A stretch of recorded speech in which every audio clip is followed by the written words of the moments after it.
Bonsoir à tous et merci d'être présents pour suivre ce cours sur QGIS.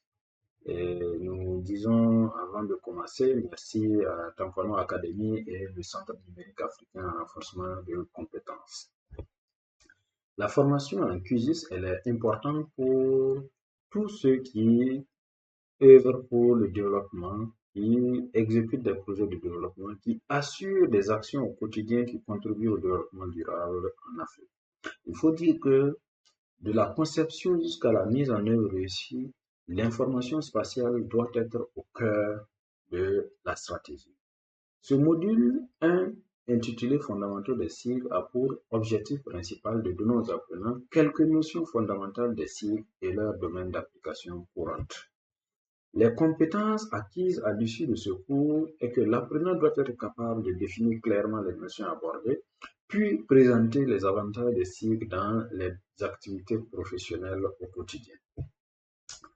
Le plan du module s'articule comme suit: introduction, cycle et géomatique, information géographique, définition des systèmes, composantes d'un système, cycle, domaine d'application des cycles, les principaux logiciels des cycles et une conclusion et éventuellement un exercice d'application.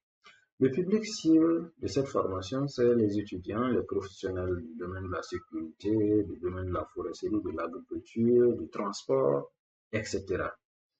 Aucun prérequis n'est nécessaire pour cette formation de base. L'outil nécessaire est un ordinateur et une connexion Internet.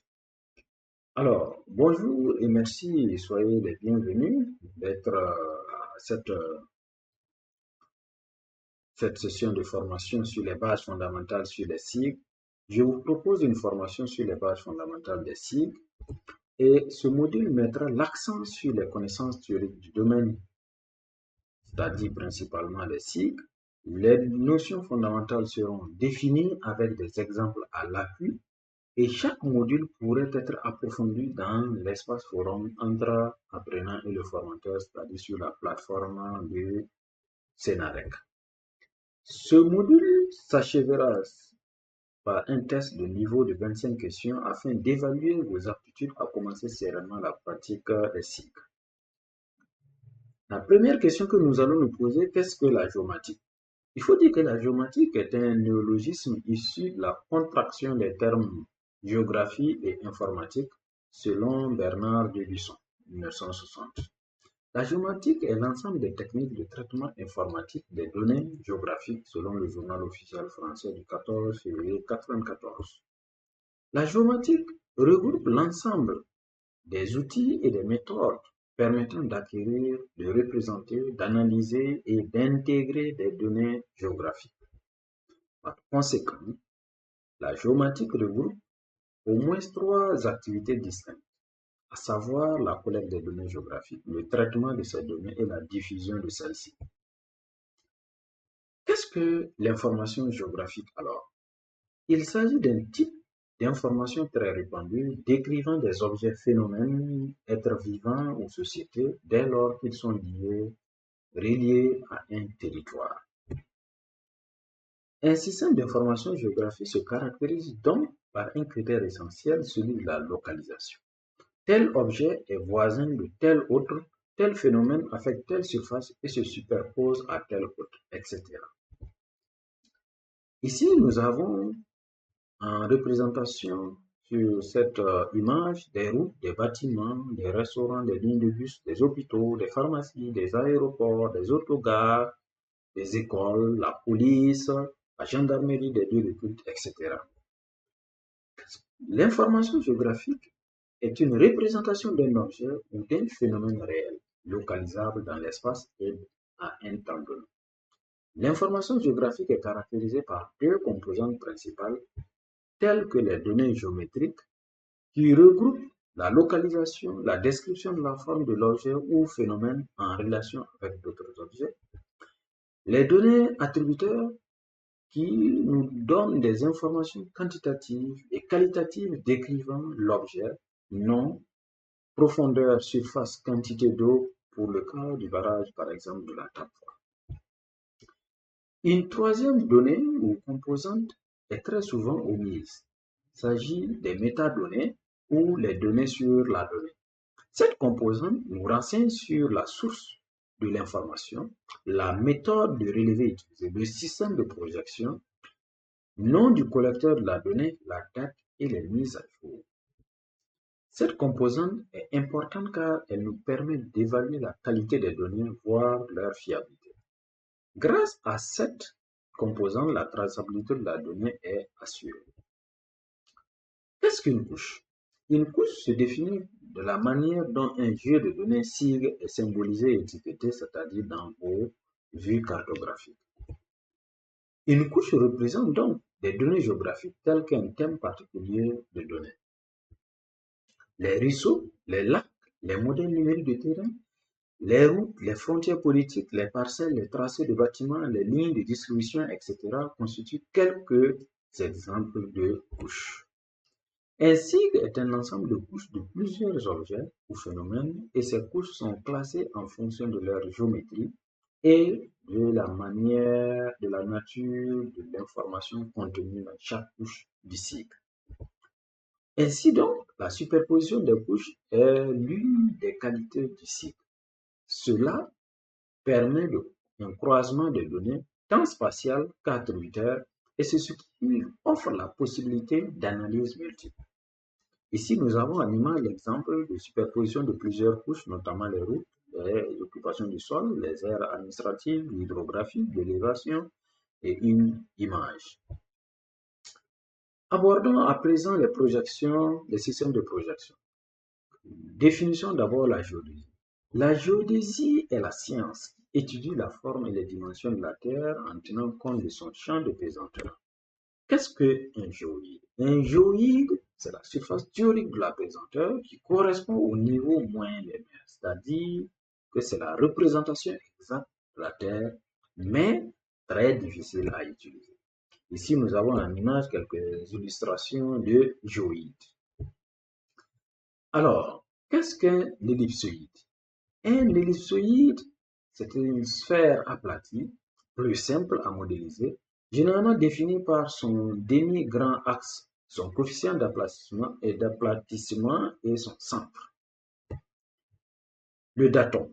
Le datum, ou système géodésique, ou encore système de coordonnées, est une modélisation de la Terre afin d'exprimer les coordonnées géographiques de tout point du globe.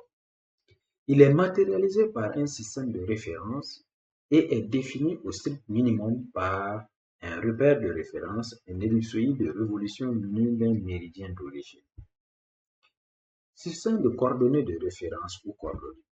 Les coordonnées désignent l'ensemble de plusieurs paramètres qui permettent à tout objet d'être localisé géographiquement à la surface de la Terre grâce à un référentiel spécifique appelé système de coordonnées de référence.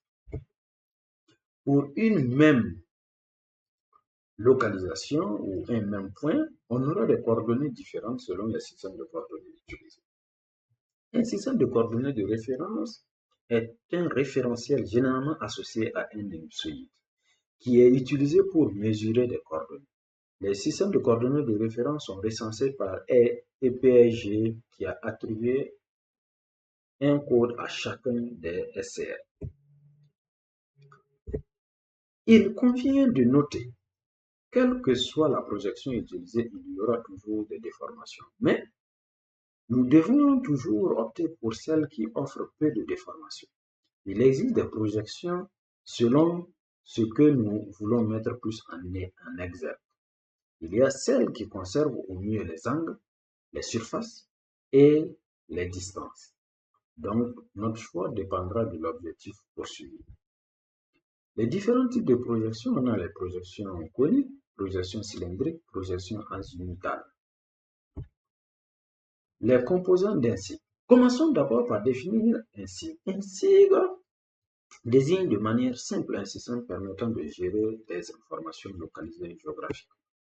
C'est un système informatique qui permet l'édition, le stockage, la vérification, l'intégration, la manipulation et l'analyse des données référencées spatialement à la surface de la Terre. C'est un logiciel informatique capable d'organiser et de présenter des données alphanumériques spatialement référencées. Les types de données utilisés dans un cycle. Nous notons qu'il existe deux principaux types de données, à savoir les données vectorielles et les données matricielles. Au niveau des données vectorielles, on a des lignes, des points, des polygones, et les données matricielles sont constituées principalement de matrices et de pixels. Les composants d'un cycle sont les suivants. La première composante est l'acquisition, suivie de l'archivage. Ensuite, nous avons l'analyse des données récoltées. Ensuite, nous avons l'affichage de ces données sous forme visuelle. Et la cinquième composante qui est la représentation du monde réel. Notons qu'il existe une sixième composante qui est l'anticipation ou la prospective, qui est très souvent rarement citée. Les domaines d'application des cycles sont la défense, l'environnement, le génie civil, le transport et logistique, la gestion des déchets urbains et l'agriculture. Cette liste de domaines d'application n'est pas exhaustive. Nous avons pris juste un exemple pour illustrer, pour vous montrer que les domaines d'application des cycles sont divers.